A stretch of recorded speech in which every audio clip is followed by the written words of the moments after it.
දැන් මිස්ටර් දෙන්න යන්නේ. ඔන්න.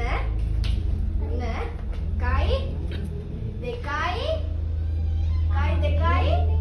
තුනයි රෙඩි තෝරා. හරිනේ? හරි ඕකේ. ඔයාලා ගන්න කිව්ව තුනද? Ayo tak juda kisah ada? Kamu juda.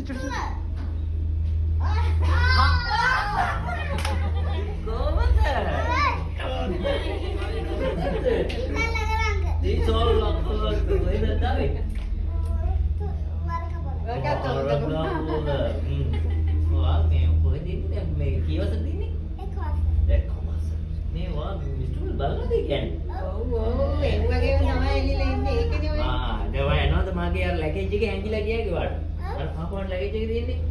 ඒකේ හැංගිලා අපි යන්න. හරි. නැතිද?